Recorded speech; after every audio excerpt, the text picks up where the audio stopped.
तोड़ देते हैं। कोई किसी को क्या दे सकता है जब उसका वह स्वयं का नहीं है, तो किसी को क्या देगा? सब कुछ तो परमात्मा का है, परंतु इस कपटी जीव ने उस पर अपना अधिकार जमा रखा। तो सज्जनों, श्रवण कुमार, एक बार की बात है कि इसकी पत्नी ने छल किया अपने सास ससुर के साथ। कुम्हार के यहां जाकर के ऐसी मटकी बनवाई, ऐसी वो क्या बोलते हैं हांडी, जिसमें 2 पेट करवा लिए। एक में महेरी बनाती थी और एक में खीर बनाती थी। तो रोजाना खीर जो उसमें हड़िया में चावल डालती है, तो खट्टी महेरी को सास ससुर को खिलाती है और खीर को स्वयं खाती थी, श्रवण कुमार को खिलाती थी। बेचारा श्रवण कुमार जंगल से लकड़ी बीन करके लाता था, उन्हें बेच करके अपना जीवन यापन करता था। एक दिन चोरी पकड़ी गई, श्रवण कुमार घर पे ही रह गया। भूल से थालियां परोस दी गई, पत्नी ने परोस दिया, तो श्रवण कुमार ने अपनी वाली थाली में से भोजन माता पिता को खिलाया। तो माता पिता कहने लगे, अरे पुत्र, आज तो बहुत अच्छा भोजन है, खीर का कितना मीठा भोजन है। कि पिताजी ये तो रोज बनता है घर में। कि नहीं, हमने तो आज ही खाया है।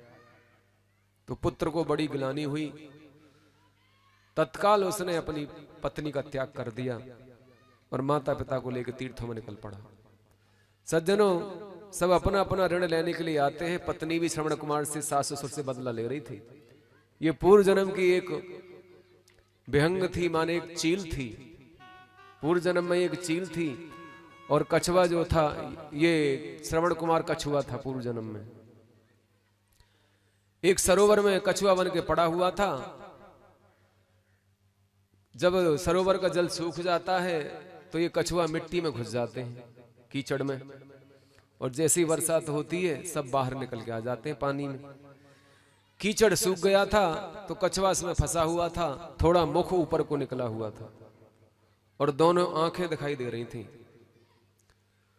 और ये चील आकाश में मंडरा रही थी उसको पकड़ने के लिए।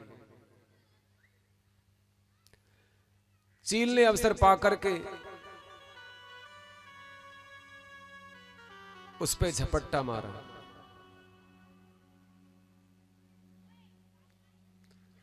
ये दृश्य देख रहे थे हंस और हंसनी, जो आकाश से उड़ के जा रहे थे।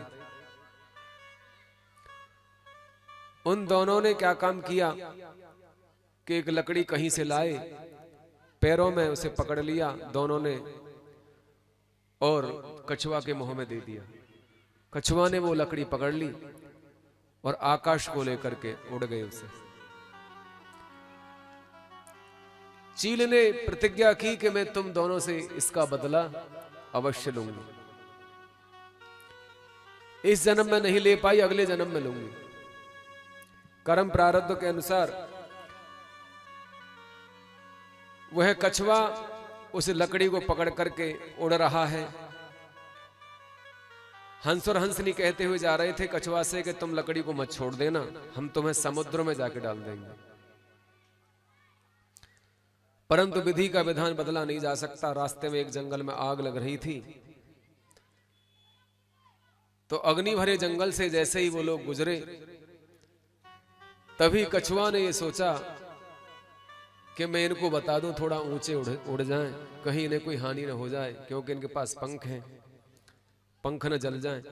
तो उसने मुंह खोल करके ये बात कहनी चाहिए। वह भूल गया कि मैंने लकड़ी पकड़ रखी।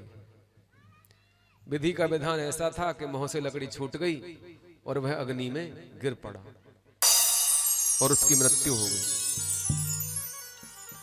यही कारण था सज्जनों, वह कछुआ श्रवण बना और वे हंस और हंसनी दोनों माता पिता बने, और वह चील जो थी वह श्रवण कुमार की पत्नी बनी, जिसने बदला लिया था उनसे। तो कहने का तात्पर्य है, महाराज दशरथ बता रहे हैं, कौशल्य, मैंने शब्द बाण एक पशु के धोखे में निरीह श्रवण कुमार पर चला दिया, जो बाण उसके हृदय में लगा। बाण लगते ही हाँ माता हाँ पिता कह करके जब उसने आवाज लगाई तो मैं घबरा गया। मैं दौड़ करके उसके पास पहुंचा, जाकर मैंने देखा तो वह तो श्रवण कुमार था। मैं बहुत दुखी हो गया। मैंने उसके हृदय से बाण निकाला और उसने मुझे धिक्कारा। मैंने अपना परिचय दिया। श्रवण कुमार ने कहा, मैंने सुना था कि तुम बड़े धर्मात्मा राजा हो, परंतु तुमने तो मेरे साथ मेरे माता पिता को भी मार डाला। मैं उनका एकमात्र सहारा था, अब वो कहां जाएंगे। जब वे सुनेंगे कि उनका पुत्र मारा गया तो वे भी पुत्र वियोग में अपने प्राण त्याग देंगे। अब मैं क्या करूं, मुझे तो बहुत दुख हो रहा है। कहने लगे, हाय पापी